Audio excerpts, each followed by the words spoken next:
Welcome to a very warm Geek Lab, and today we're going to do an upgrade that's been a long time coming, because this here is my 2010 27-inch iMac. This beauty is a, if I get this right, 2.8 gigahertz i5 with 8 megabytes of memory and a 1 terabyte hard drive, and from 2015 I think it was until about a month ago, so that's July 2022, this was my daily driver, assisted now and again by this little guy back here, which still has a job. But we've now got the M1 Mac. So this guy has gone out of mainstream use and is now semi-retired. So instead of being downstairs doing all the video work and daily use, this has now moved upstairs to the Geek Lab and is being used for the live streams. One problem it does have is that 1 terabyte hard drive. It's got slow over the years. Now, I don't know whether it's age or just the software running, but it has got a lot slower. Now, I have, in preparation for doing this, I've run a program called Onyx, and that got rid of some 300 gigabytes of data. And I will admit, it's got a little snappier, quite a bit snappier actually. What Onyx does, it goes through and removes and rebuilds all the caches, and there was a lot of caches on this because that had never been done. I didn't know that program existed, so that's never been done. That's run regularly on my older computers, but not this one. So the process here will involve, I've got the SSD already in this, what's it called? Enotech, what do you call it? Cradle. This cradle usually holds a 2 terabyte drive, which is connected to the M1 downstairs. But for today, the 240 gigabyte SSD, which was given to me by Neil for the Mac Pro, which recently kicked its heels, is in here. So what we will do, we will clone the drive from here into here. The drive currently holds about 160 gigabytes, so it's no major challenge for this, being a 240. We'll clone this to here. If that's successful, we will open up the Mac, put it inside, and hopefully boot off it. It is a bit more complex than that, but what we first got to do is clone this. Well, first of all, we've got to format this drive. So let's get on with that. I need to connect it first.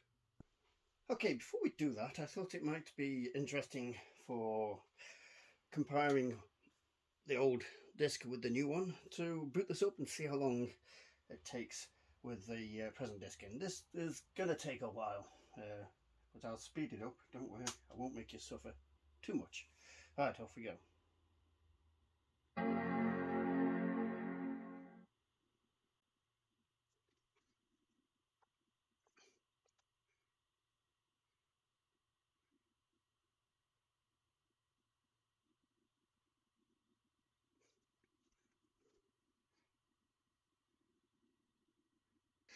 Right, to the logon screen. I timed that in about 73 seconds. So I put the real time there, but yeah, just in my head, I think it was about 70 odd seconds. So yes, that's with that. So we'll log this on, and then we'll start the process. So to do this, we need to go to the disk utility, which is in Utilities, Disk Utility. First things first, we need to format this drive. So I need to actually switch it on. That would be a good thing. It's already plugged in. There it goes. Straight on. So obviously it's called El Capitan because it was used in the other system. Now, I think they use the same system. USB to do a gravitation mass. So we can just erase it for now. That's right. And it's now formatting it. I think. No, it's just erasing. Oh, formatting. Yeah. So there, formatting. Mounting disk. Job done. So what we need to do now is clone our main hard drive onto it. Nothing on there. Good. So, how do we do this?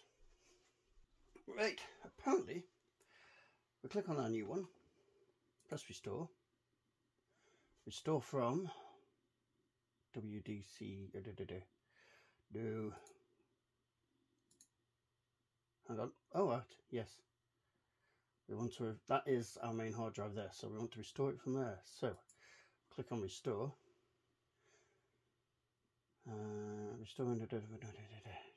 restore process failed, show details. Validating target, validating source. Volume on device division is not of type Apple HFS. Cannot validate source. Drive not recognized. So, Apple HFS. Okay, right. Cancel that. Apparently,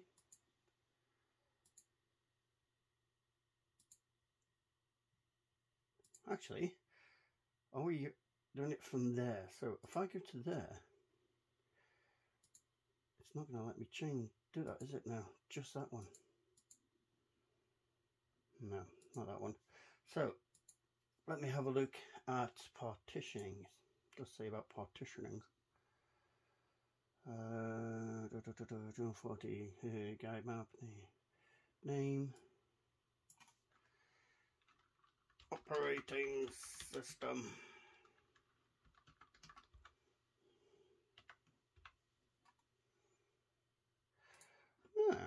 Okay.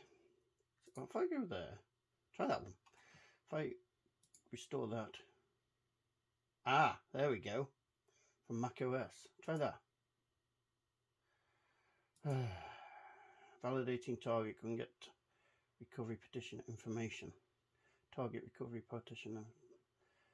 Someone has the disk open. I wonder. Restore. No, I'll undo it from Mac OS.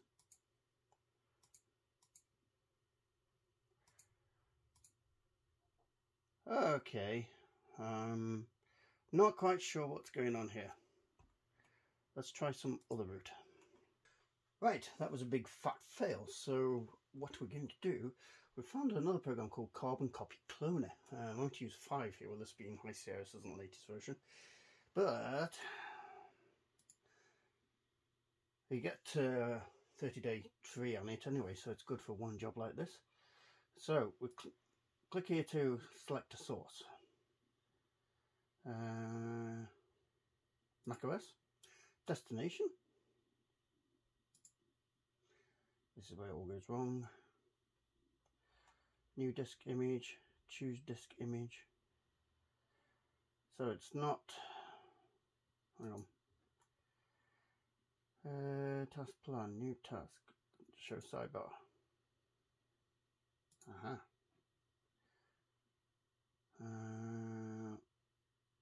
No, we don't save. So what we're trying to do is copy the thing, not do a backup later.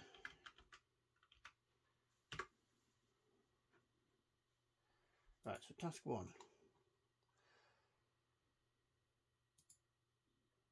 Want that one, and we want it to go onto that one. You can see, but nothing happening. New disk image. macOS, save as macOS sparse bundle.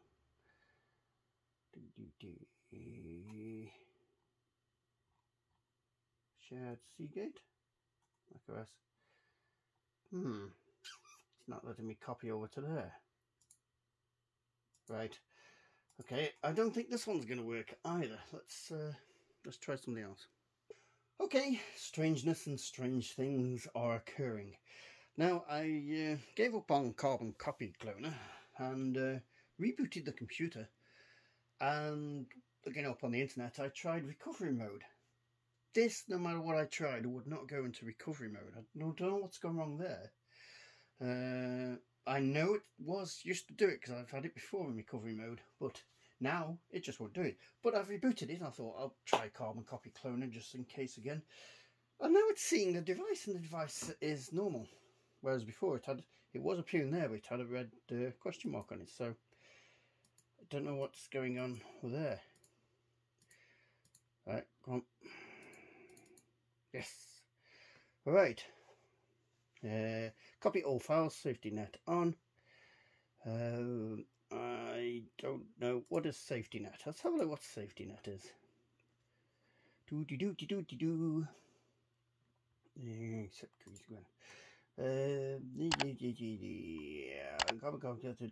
let's do something with files that already exist in destination files that are then stored in backup. To protect files like phone suite. Right, so there's nothing on that drive, so we do not need safety net. By the looks of it.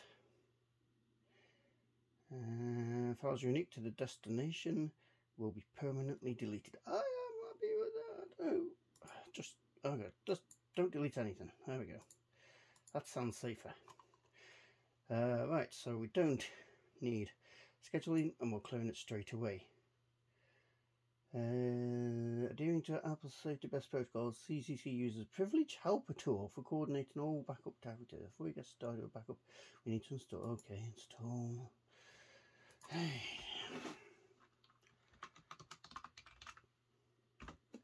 Right, go on.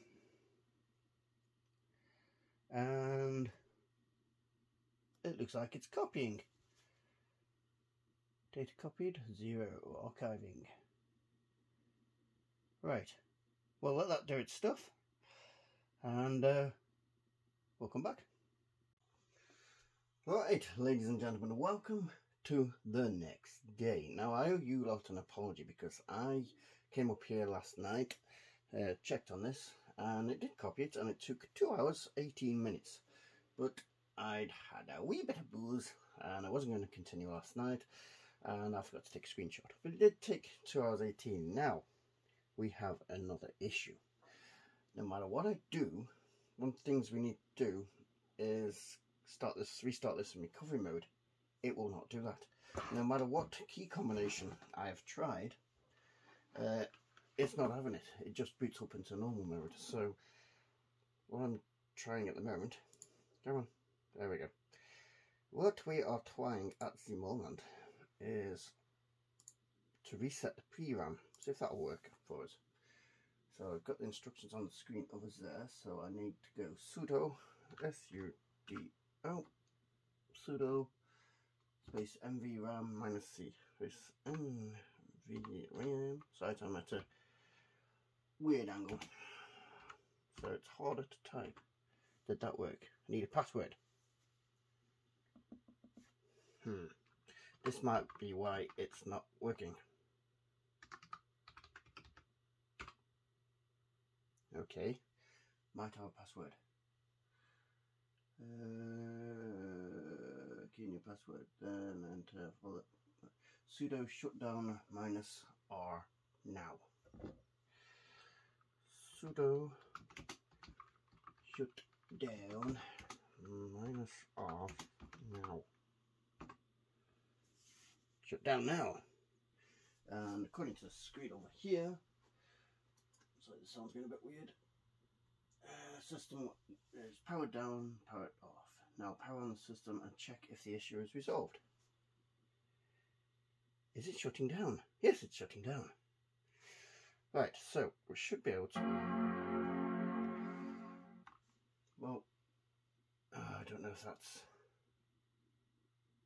doing a normal boot. Powered off, and then wait till the system is powered on. Oh right, so I've got to let it reboot. So we'll do that, and then I'll shut it down, and then we'll come back. Right, we let it start. We switched it down. I'm now going to try this again. So Command R and hit the power button.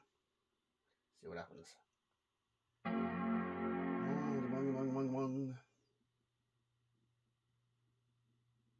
Oh. Yeah. No, it definitely doesn't want to start in recovery mode. That's a bit of a bugger, isn't it? Right, so because the startup commands aren't working on the system for whatever reason, I think it's completely corrupted. We can't put the new disc in and tell it to change it. I'm not sure, but I don't know. We might be able to do it from here. I'm not completely sure. Let's have a look. Select the system you want to start. Right, so that one, yeah, that's the hard drive, and that's the external. Now, it doesn't say anything about it being external, so I should be able to boot off it on this attempt.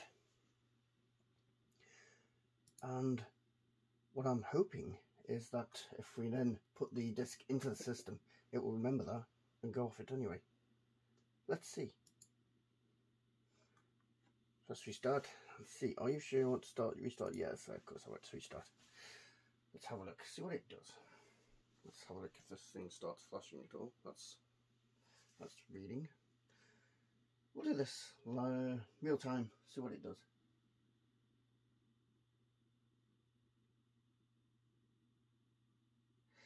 As an experiment, I suppose what I could do is have it set to boot off this SSD, then unplug the SSD and see if it reverts back to the other one. Therefore, seeing if it will just choose what's in there. I do not know. We shall find out momentarily, I suppose. I don't know what it's doing, but the traditional hard drive is making quite a bit of noise, so I think I shall. It might sit here doing this for a while, so I think I'll have to come back. Yes, I think that's the choice. Right, it's rebooting. I can hear a little bit of noise from that, but the SSD is flashing away. So don't presently know if it's booting off that or that. Right, you're going to have to excuse the yappy old bulldog outside. I shall have it terminated later. But in the meantime, hello. Right, it does say that we've booted off of Untitled, which is this one. So, as an experiment, what I'll do now is shut this down, unplug this external hard drive, and see what it does if I try and boot it back up. And that will tell us if I can then take this drive, stick it straight in there without having to use the startup menus, because I can't. So this is the only other way I can think of doing it. So let's get this done, and we'll see what happens. So if I just shut it down, don't know how long this is going to take to shut down. It took a while last time. Ooh, there's a spinning circle. There's that yappy old dog. Come on, spinny circle. Right, so if I unplug, if I just switch that off and start it up, will it revert back to the other drive? Let's have a look. Or will it just complain? Bong. What's it gonna do? What is its choice in life? A few moments later. I'm gonna get a chance to try and pick up. Oh, it looks like it's switched back. That's interesting. So, with that going forward, I think what we'll do, I'll do this off camera because I don't want to repeat it on camera again. I shall switch this back on, reselect it as the target, let it boot up again, shut it down, then we'll replace the drive inside the machine and see what happens. Good plan. Okay, we'll do that. I'll be right back once we're done with that. Now, one thing that was of huge concern to me with this was actually removing the screen, because I'm actually glued in and all this, but this is an older 2010 iMac. Therefore, it uses, it uses magnets. So, you can just very easily, outside, yep, a bit of a lip there. Oh, see, magnet pulled it back. Very easily pull it off, like so, and put that somewhere safe. There we go. That easy. Now we got to undo these screws and get this main screen out. So, shall I do this on there or on the floor? I think I'll do it on the floor.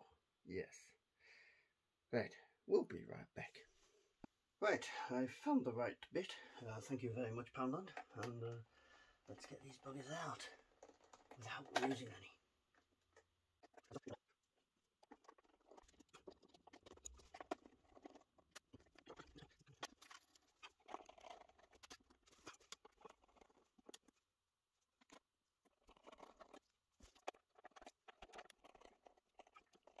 Right, that wasn't as easy as advertised on the tin. After a long struggle, then realising there's a screw hidden here, which I got out, I finally got this off. There was 4 ribbons to come out. Taking a note of where they go. Now we're in here, it'd be rude not to give it a quick dusting. I went and saw this stuff on the back of this board, which I thought was a leak, so I went poking, realised it's some sort of cover, then realised that's the exposed power supply. Yes, that could have been fun. Well, here's the hard drive that we're after. Hopefully you don't have to take out these screws on the bottom side, because that would be impossible. Hopefully it's just these 2 top screws, and that will come out. So that's sat there with power. The new one will need the power, but anyway, I'm going to give this a quick clean while we're here.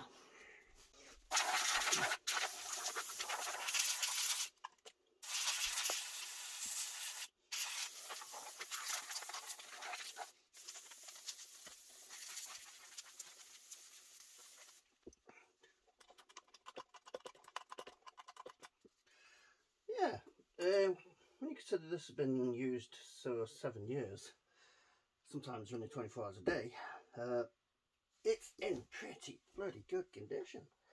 So pleased with that. Now, getting these screws out is going to be something else. Oh, right, what we can do. Oh, there's a bit gone. My bit's just fell off inside there somewhere. There it is. Went straight to the magnet. So we're going to have to pull these screws out. Hopefully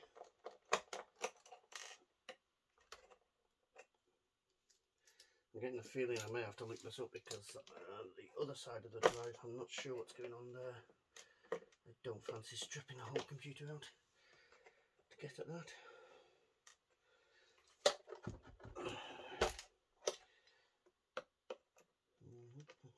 Yeah. There you go. There's our little guy. Here we go with the rest. Over there. And this one. So, yeah. Don't think it's going to move one of these. Oh, no, it comes off. Oh, okay. Handy. Right, so our hard drive just slides out in its caddy. And it's got power and data. There we go. So what we need to do now is unscrew this one and replace it with the... Mind you, we don't even need a caddy, do we? It's an SSD, it'll just fit in there and flop around. Use a bit of tape to stick it to the side, needs be. So we'll go with that option. Western Digital 1 terabyte. It's got a date on it? No date. 32 megs of cache. Alright, we'll go and get the SSD. Right, so there's our SSD in. Put the data in. Doesn't need this extra power thing. And I've just used a bit of duct tape just to stabilise it, hold it in place. Now I've got the fun of putting that screen on, getting everything clean, and putting this back together and seeing if this actually works. Joy. I won't put you through the torture of that. You can join me once we're done. Right, I've got the screen in. Press the power button. It's not screwed or anything. It's just a quick test just to make sure.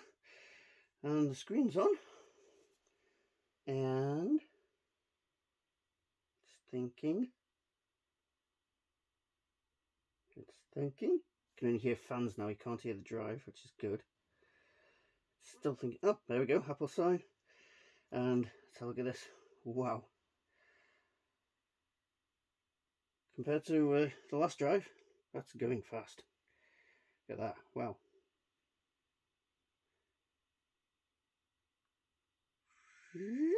And there we are. Got no keyboard or mouse plugged in. It's just a test to make sure I put everything in.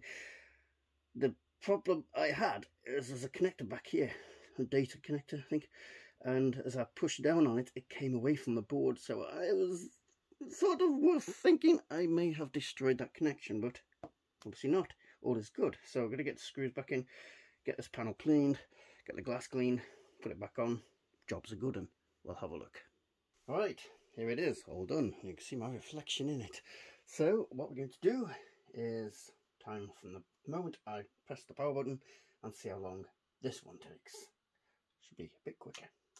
1, 2.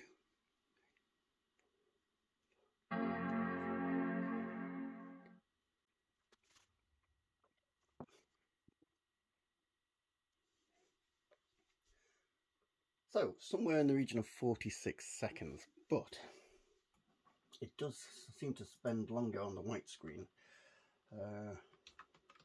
It used to, but it's still quicker by 30 odd seconds.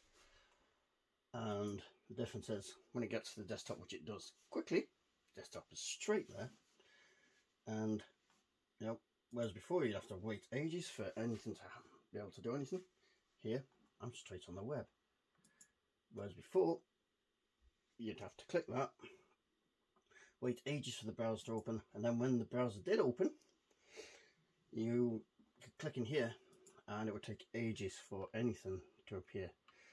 So there we go, and YouTube comes quickly up. So there we go, much more useful than it was. So there you go, job done. But I do have a little confession. I have 1, 2, 3, 4 screws left. The reason being, putting the screen back in, it's got magnets around the edge, and these screws that go in there are surrounded by magnets. So you're trying to get that screwdriver with this little screw in there, and it's the nearest magnet. Don't think they're really needed. They've got the 4 corner screws in, so that's not an issue. Other than that, yes, it was a bit scary taking that screen out, especially pulling the little cords, and I did damage that one on the motherboard, but it seems to have survived, so that's good. So watch out for that if you're doing this operation. But yes, iMac now lives again, happy, and I'll be doing the live shows with it. So if you've enjoyed this video, then please like, and if you're not, then consider subscribing. You can join us on Facebook and Twitter, and if you wish to support the channel, you can do through Patreon. Just remains to me to say thank you very much for watching. I hope you enjoyed that. If you watched it to the end here, you must have. Thank you all very much for watching. I forgot to say that bit then.